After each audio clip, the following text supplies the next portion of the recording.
True talks, true talks. What's hidden out of sight, I bring into the light, right down to the bone where the truth stands alone. Tell it like it is, if it's her words or his. Speak the truth, leave the rest, cause this is the place where there's no BS. True talks, true talks. True talks, true talks. Welcome to True Talks. My name is Jasmine. Today I have a very special guest. I've had the opportunity to interview her before, but I was lucky to see her perform in several different shows. One here recently was a show, it's like an interpretive dance. She did here in Ashland. It's called This Being Human. Then I saw her at a tango show where she did the Argentina tango. And then I was down at the art walk on a Friday, and she was down there dancing with her snake. This is a lovely woman. To me, she's multi-talented, very diverse. She crosses many genres when she does her art. And it's fascinating to me that one individual can do so many diverse things. So I wanted to share this part of her with you. I'd like you to enjoy this clip, please.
And this is my guest today. As I've said, she's multi-talented, very diverse. Please welcome the beautiful Deonesea LaFay. Hello, how are you today? Hi, I'm fabulous. How are you? Great. It's good to be here with you again. This has always been so much fun to have you. In this part of this show, I wanted to show you as the performer. We're going to be doing another show right after this. We're showcasing you as the woman. But for now, I'd like to, as the dancer, as that fiery entertainer that I've seen you so many times in. With this art that you do, is there any particular genre that you especially love over the others? That's a great question. Yes, actually, a couple of them. So a large part of my background, my training is in Middle Eastern dances. And so you saw the Egyptian cabaret clip in that promo that you just played, and I love that form of dancing. It is so much fun for me, and there's so much of an avenue for various kinds of expression through it, from sensual to playful to upbeat to inward. So it definitely is a true home base for me, and a place that I really love to visit again and again. And also for me, the tango, for sure. I've been dancing the tango for many, many years and have traveled fairly extensively to study it and to learn more and more about it. And it, like Middle Eastern dance, actually is a dance that's really incorporated into the culture that it comes from. So it has this whole set of sort of rules and etiquette and culture around it that I really love. And I love that partnering, that amazing ability to tune into another human being and move together like one body is such an art form, and there's a kind of magic about it. It's, for me, there's this sweet spot that you can get into, and that's really the height of that dance, because so much of it is improvisational, and it really is about listening closely to the other as you're listening to the music and allowing that to flow through you. So for me, it's high art, and very dear to my heart. My goodness, I've heard you use that word before, that like that ad-libbing. In interpretive dance, I've heard you, but in the Argentina tango, really? Yes.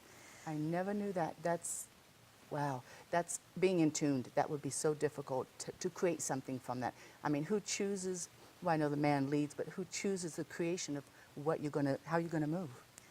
Well, in its highest form, both people do. It becomes a dance that's between the two beings, that's with the music, that's in the bigger picture, in terms of, you know, if you're dancing with other people on the floor, then that you're also dancing within that. So that's a beautifully multi-layered experience. But the thing is that the lead leads, but there's also a certain kind of way that the follow leads as well. And it's such an experience of surrender and listening and creating in the moment, and I love the music. So yeah. That's wonderful. That's beautiful. When you do the different genres, also wanted to ask, I know I've seen you interpretive dance. Have you ever, and I was watching the video again, for some reason it's very mesmerizing to me. It's very expressive. When you do interpretive dance, have you ever collaborated with a man? With men? Do they do? Yes. When was that? Absolutely. In that promo clip, there's an Italian folk dance clip that's with me and a very dear friend of mine, another highly talented dancer. His name is Will Cooper. And Will and I have done many kinds of dance pieces over years that we've known each other, including having performed at the Glastonbury Goddess Conference, which is a really special event that happens in Glastonbury, England every year. And some very highly interpretive pieces that we've done together. That's great fun for me. So that's the one that stands out in my mind in terms of having done interpretive dance pieces with men. Okay, that's just the one that I've seen. What inspires you to create? Everything. Really. I have... Being here at the show? Yeah, for sure.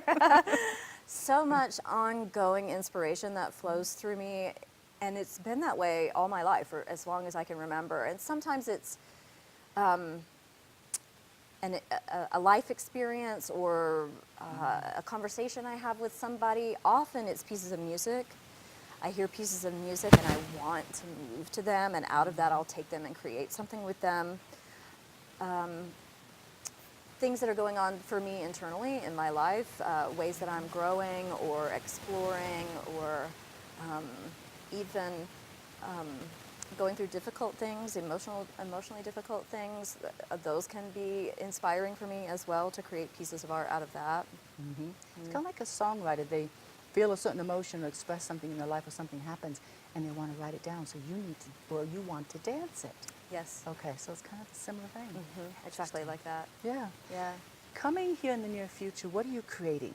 What's coming up for you and for us? One thing that I'm working on right now that I'm very excited about is a one-woman show. So I have a lot of background dancing as a solo performer and working with ensembles for longer shows, but this will be the first time that I've carried the whole show as the one performer in the show. And what I'm working on is very dear to my heart. I'm working with pieces of music that have poetry from Rumi set to them. And so it's this, for me, it's this exploration of the spiritual, devotional love that Rumi expresses through his poetry, and how it has also this kind of parallel with romantic love.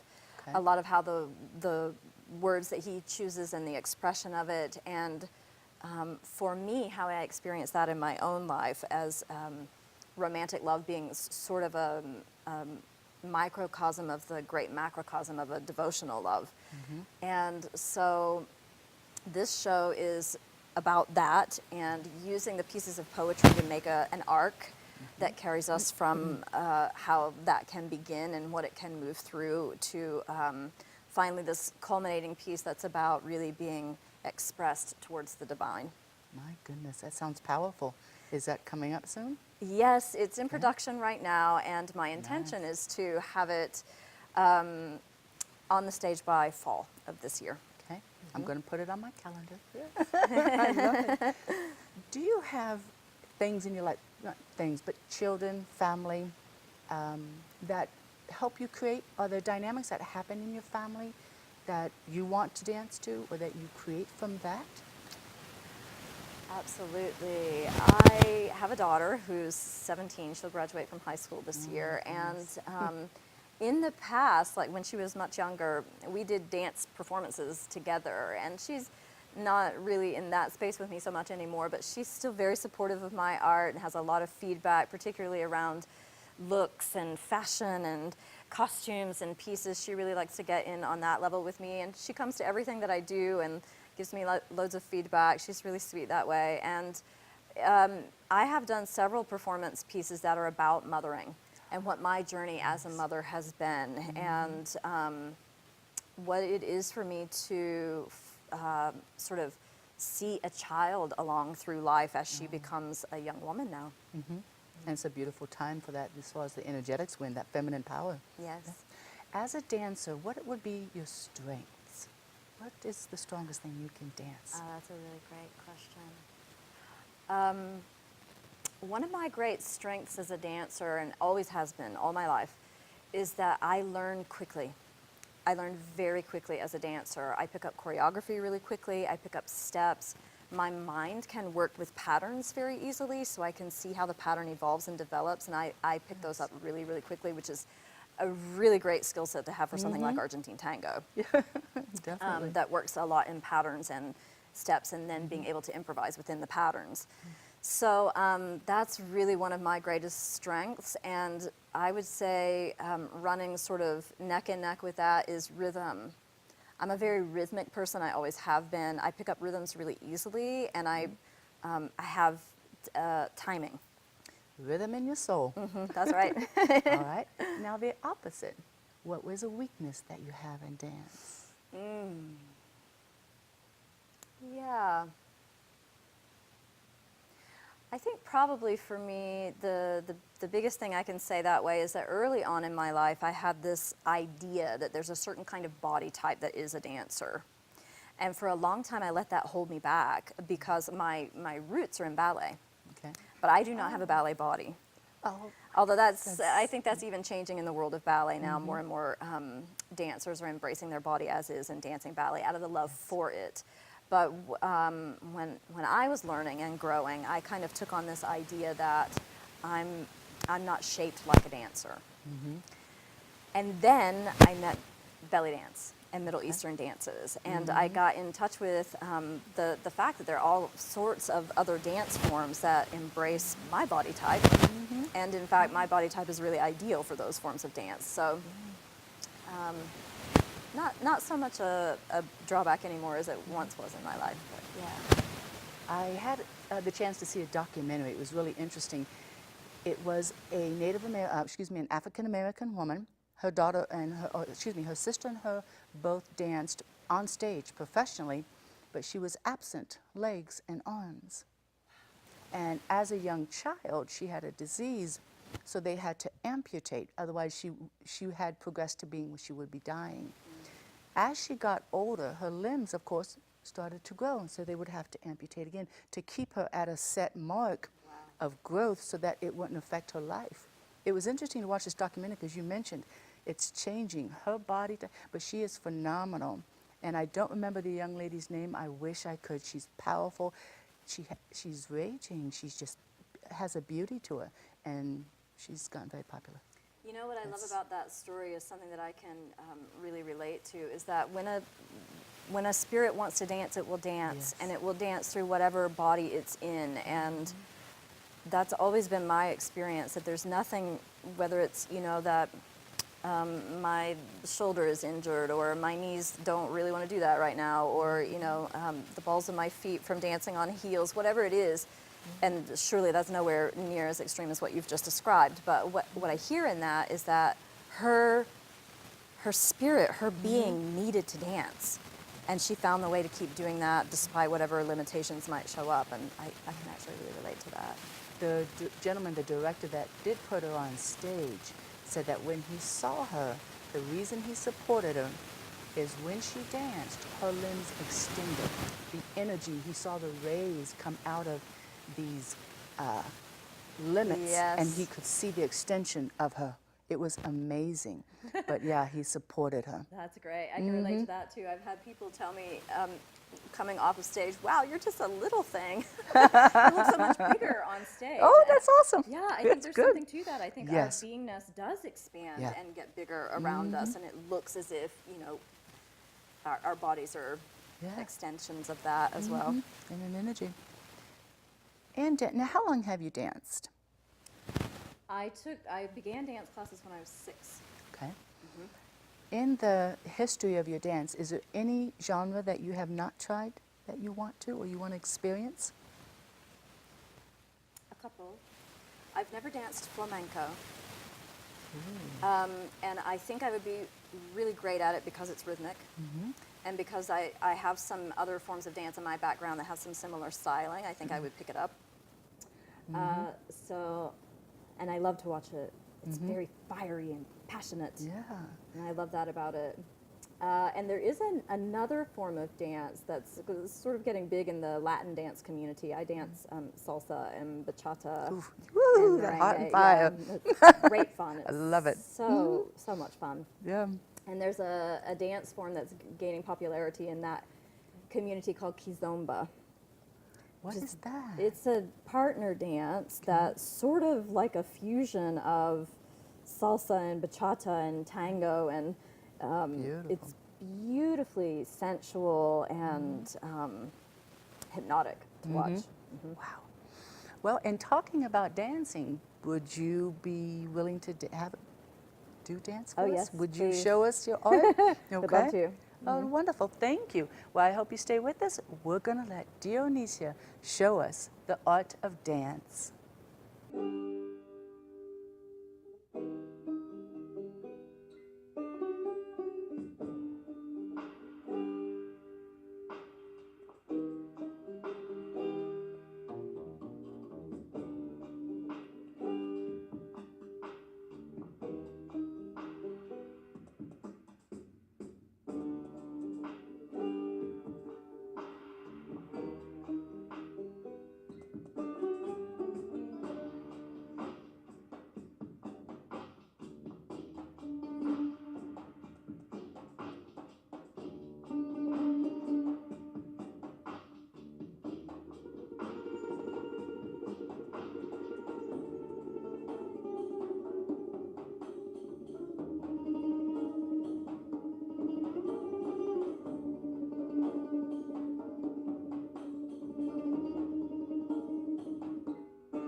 Talks. True Talks. I think I